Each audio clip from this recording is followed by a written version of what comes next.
Hi అండి. కాలంలో వర్షాకాలం కురిస్తే ఎంత తిప్పలైందో, రైతులు ఆగమాగం అయిపోయినారండి. మేమైతే వడ్ల మీద పరదలు అని ఎక్కున్నో ఉన్నోళ్ళు ఊరికి రావడం. ఫస్ట్ అయితే వీడియోకి వెళ్ళిపోయి చూద్దాం ఫ్రెండ్స్, వర్షం ఎలా కురిసిందో చూద్దాం. ఫస్ట్ అయితే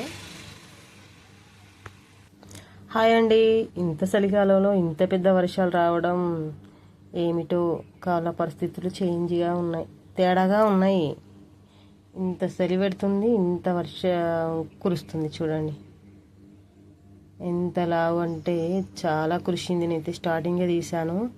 సో ఇంకా రైతుల పరిస్థితి, ఇంకా వడ్లు కప్పడం, వడ్ల మీద పరదలు కప్పడం ఎంత కంగారంటే అందరూ అల్లిబిల్లి అంత ఎట్లా అంటారు, థైమై ఆడారు పరదలు కానీ కప్పడం అని. ఎక్కడో మంచిగా ఏమిలే భద్రంగానే ఉంటాయి అని చెప్పి బయటకు వెళ్ళిన వాళ్ళ పరిస్థితి బిర్రబిర్ర రావడం, పరదలు కప్పుకోవడం ఎంత ఆగం అవుతుందంటే పరిస్థితి. కాల పరిస్థితుల్లో చేంజ్ అయితే ఇంకా ఎవరికి